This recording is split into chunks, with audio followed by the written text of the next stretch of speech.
नमस्कार। मैं राजकीय नेशनल महाविद्यालय सिरसा के हिंदी विभाग से विस्तार व्याख्याता मीनू रानी बोल रही हूँ। आज का जो हमारा विषय है वो है मीराबाई की काव्य कला की विशेषताएं। कल हमने मीराबाई की विरह अनुभूति से संबंधित प्रश्न किया था और आज का है मीराबाई की काव्य कला की विशेषताएं। जैसे हम पढ़ते भी आए, हमने इनका साहित्यिक परिचय भी किया, हमने इनके पदों की व्याख्या भी की, इनसे संबंधित प्रश्न भी किए। तो हम देखते हैं कि मीराबाई है वो भक्ति काल की कवियत्री मानी जाती हैं और मीराबाई थी वो श्री कृष्ण की सच्ची उपासिका थी। सूरदास ने तो क्या है, राधा के माध्यम से श्री कृष्ण की निकटता पाने का एक प्रकार से अपने पदों के माध्यम से प्रयास किया। तुलसीदास की जो भक्ति थी वो दास्य भक्ति थी। लेकिन क्या है, मीराबाई ने तो स्वयं ही क्या है राधिका बनकर श्री कृष्ण की समीपता या उनसे प्रेम पाने का प्रयास किया। उनके जो पद हैं वो पंजाबी, खड़ी बोली, गुजराती आदि मिलते हैं, लेकिन जो उनका प्रतिपाद्य था, उद्देश्य था, वो केवल क्या था, मात्र भगवान श्री कृष्ण की उपासना करना और आराधना करना, उनसे प्रेम करना। उनके साहित्य के आधार पर हम उनकी काव्य कला की निम्नलिखित विशेषताएं करते हैं। जैसे प्रेम भावना। अब मीरा के जब हम पदों को पढ़ते हैं, उनकी रचनाओं को पढ़ते हैं, तो क्या है, देखते हैं कि उनका जो मूल स्वर है वो क्या है, कृष्ण प्रेम ही है। वे कृष्ण से सच्चा प्रेम करती थी और इसलिए वो उनको अनेक नामों से पुकारती भी थी। कई इन्होंने उन्हें गोपाल का है, गिरधर गोपाल का है, नंदलाल का है, बांके बिहारी का है, गोविंद का है, नटवर नागर का है आदि क्या है, सभी नाम उन्होंने अपने प्रियतम श्री कृष्ण के लिए ही प्रयुक्त किए हैं। यही नहीं, वे क्या है, संतों व योगियों द्वारा प्रयुक्त शब्दों का भी प्रयोग करती रही हैं अपने पदों में। क्या है, मीरा का जो प्रेम था वो सगुण भक्ति के अंतर्गत ही आता है, क्योंकि उन्होंने क्या है, जो श्री कृष्ण की उपासना की है, उनकी मूर्ति पूजा के रूप में उपासना की है, तो वो सगुण भक्ति के अंतर्गत ही आएगा।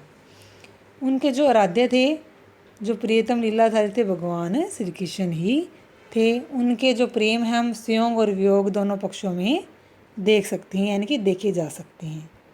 वे भगवान श्री कृष्ण के सिवा किसी और से प्रेम नहीं करना चाहते थे, इसलिए वो बार बार कहती भी हैं अनेक पदों के माध्यम से। जैसे, मैं गिरधर के घर जाऊं, गिरधर मारो सांचो, प्रीतम देखत रूप लुभाऊं। कृष्ण मीरा की क्या है, प्राणाधार है। और क्या है, उनकी जो मीराबाई है कि जो इन पंक्तियों में क्या है, हम देख सकते हैं कि एक प्रकार से प्रेम भावना, माधुर्य भाव की भक्ति भावना देखी जा सकती है। मीरा के प्रेम में किसी प्रकार का कोई भी छिपावन दुरावन नहीं था। उनकी प्रेम भावना में मिलन, आशा, प्रतीक्षा आदि क्या है, सभी प्रकार के पद हम देख सकते हैं और हम समझ सकते हैं। आगे है भक्ति भावना। क्या है, हम जब सगुण भक्ति धारा में देख सकते हैं कि हिंदी के भक्त कवियों में मीरा का स्थान जो महत्वपूर्ण है, लेकिन क्या है, उन्होंने अन्य कवियों के असमान उनकी भक्ति जो है वो माधुर्य भाव की है। कुछ स्थलों पर क्या है, उनकी भक्ति भावना अन्य भक्त कवियों से आगे भी बढ़ गई है, क्योंकि मीरा की जो भक्ति भावना थी वो उनके हृदय से निकली हुई प्रतीत होती थी। वह उनकी स्वाभाविक और सहज लगती है। उन्होंने किसी संप्रदाय विशेष में कोई दीक्षा शिक्षा प्राप्त नहीं की। जैसा उनको अच्छा लगा, जैसे उनको मन को भाया, दिल को भाया, वैसे उन्होंने गीतों के माध्यम से गा दिया। कभी वो निर्गुण भक्ति की बात करती है, कभी वो सगुण भक्ति की बात करती है। मीरा की भक्ति में क्या है, पूर्ण समर्पण का भाव देखा जा सकता है। उन्होंने भी क्या है, संत कवियों के समान ही क्या है, अपने आराध्य श्री कृष्ण के गुणों का गान किया। साथ ही सगुण भक्तों के समान ही क्या, उन्होंने रूप सौंदर्य का भी मनोहारी वर्णन किया। जैसे कृष्ण के रूप सौंदर्य का वर्णन इस प्रकार से देख सकते हैं।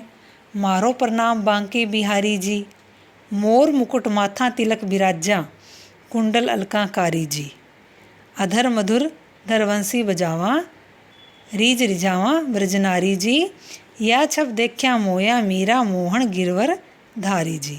यानी कि वहाँ यहाँ पर ही इन पदों के माध्यम से, इन पंक्तियों के माध्यम से वो क्या है,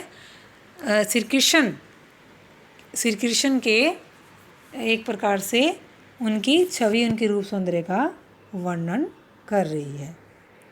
आगे है रहस्यानुभूति। क्या है, मीराबाई ईश्वर के सगुण रूप की पुजारिन थी। उन्होंने विष्णु के अवतार श्री कृष्ण की भक्ति भावना की है। लेकिन क्या है, कई स्थलों पर मीराबाई की रहस्यानुभूति भावना भी देखने को मिल जाती है। और कई आलोचक हैं वो क्या, उनके पदों में रहस्यवाद खोजने का प्रयास भी करते हैं। एक सफल रहस्यवादी काव्य में क्या है, अनुराग, परिचय और मिलन तीनों अवस्थाएं रहती है। लेकिन उनके काव्य में हमें ये अवस्थाएं देखने को तो नहीं मिलती। फिर भी क्या है, उनके काव्य में यहाँ वहाँ के हम अद्वैतवान अनुभूति का आभास भी प्राप्त करते हैं। जैसे तुम बिच हम बिच अंतर नाही कहकर क्या है, मीरा ने के मिलन की अवस्था की ओर भी संकेत किया है। मैं तो गिरधर के घर जाऊं, यहाँ भी क्या है, मीराबाई अपनी रसानुभूति की मार्मिकताओं को स्पष्ट करते हुए दिखाई देती है। वैसे तो हमें क्या है, मीरा के काव्य कबीर जैसी रसानुभूति तो देखने को नहीं मिलती। फिर भी क्या है, हम कुछ लाइनों में, कुछ पदों में उनकी ये बातें स्पष्ट रूप से झलकती हुई भी दिखाई देती है। आगे है विरहानुभूति। विरहानुभूति का प्रश्न हमने कल भी किया था, थोड़ा बहुत चलो फिर से करते हैं। प्रेम के संयोग और वियोग दो पक्ष होते हैं। संयोग की अपेक्षा क्या है, विरह की अनुभूति अधिक मार्मिक एवं बलवान होती है। विरह की आँच में क्या तप करी प्रेम एक प्रकार से कुंदन बनता है। मीराबाई भी यहाँ एक सच्ची प्रेमिका के रूप में दिखाया गया, ये उनके पदों के द्वारा स्पष्ट रूप से झलकता भी है। उनके हृदय में क्या हम श्री कृष्ण के एकनिष्ठ प्रेम भावना को देखते हैं। वो कहती भी हैं कि निर्मोही प्रियतम से प्रेम करने पर क्या दुख की ही प्राप्ति होती है। योगी किसी के मित्र नहीं होते। फिर भी क्या है, जो मीराबाई है दिन रात बेचैन रहती है, उनको चैन नहीं होता। वो यूँ ही कहती है हर बार कि जब तक मुझे श्री कृष्ण के दर्शन नहीं हो जाते, वो मुझे मिल नहीं जाते, तब तक मुझे चैन नहीं पड़ेगा। यानी कि उनके कई ज़्यादातर उनके हम प्रेम भावना से सौंदर्य रूप से ज़्यादा क्या हम उनके पदों में विरह अनुभूति की भावना क्या है, हमें एक प्रकार से आभास होता है। कई जगह वो कहती है, जोगियों से प्रीत किया दुख होई, प्रीत किया सुख ना मोरी सजनी, जोगी मीत न कोई, रात दिवस कल नाही परत है, तुम मिलिया बिन मोई, ऐसे सूरत या जग माही, फेरी न देखी सोई, मीरा रे प्रभु कवरे मिलोगे, मिलिया आनंद होई।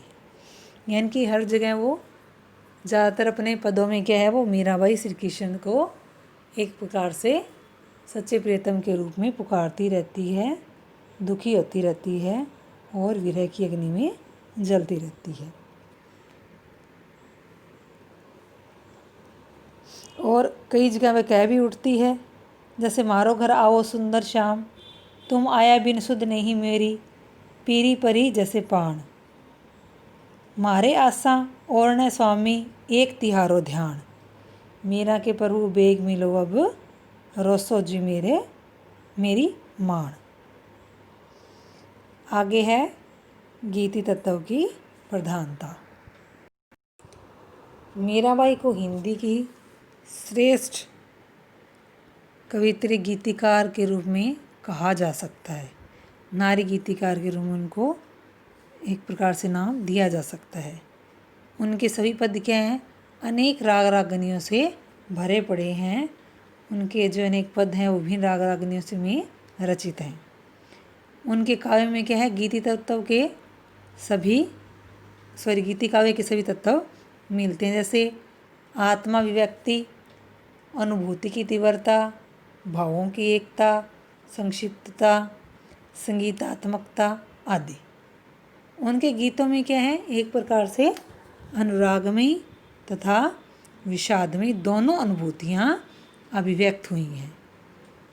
मीराबाई ने क्या है? अपने निश्चल हृदय के दुख सुख, हर्ष शोक तथा राग विराग को बड़ी तन्मयता के साथ व्यक्त किया है। उनके काव्य में राग पीलू, राग हमीर, राग तिलक, राग विहाग, मल्हार आदि का सफल प्रयोग हुआ है।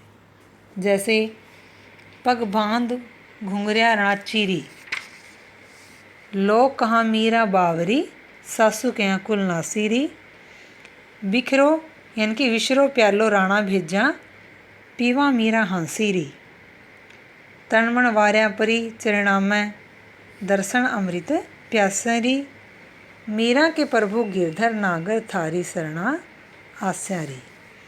यानी कि क्या है? उनके काव्य में, उनकी रचनाओं में गीति तत्व की प्रधानता मिलती है। गीति काव्य में जो तत्व पाए जाते हैं लगभग वो सभी तत्व उनके काव्य में विद्यमान हैं। तो इस प्रकार क्या है, जो मीरा की काव्य कला है वो भी अद्भुत है, अच्छी है। ये काव्य कला की अनेक विशेषताओं के माध्यम से हमें स्पष्ट झलकता है, जैसे प्रेम भावना, भक्ति भावना, रसानुभूति, विरहानुभूति, गीति तत्व की प्रधानता। तो इस प्रकार क्या है, मीराबाई भक्तिकालीन कृष्ण काव्य धारा में श्रेष्ठ कवियत्री मानी जाती है। तो आज का जो हमारा विषय था मीराबाई की काव्य कला की विशेषताएं, आज का जो हमारा विषय था मीराबाई की काव्य की विशेषताएं, वो यहीं तक समाप्त होता है। आज के लिए धन्यवाद, नमस्कार।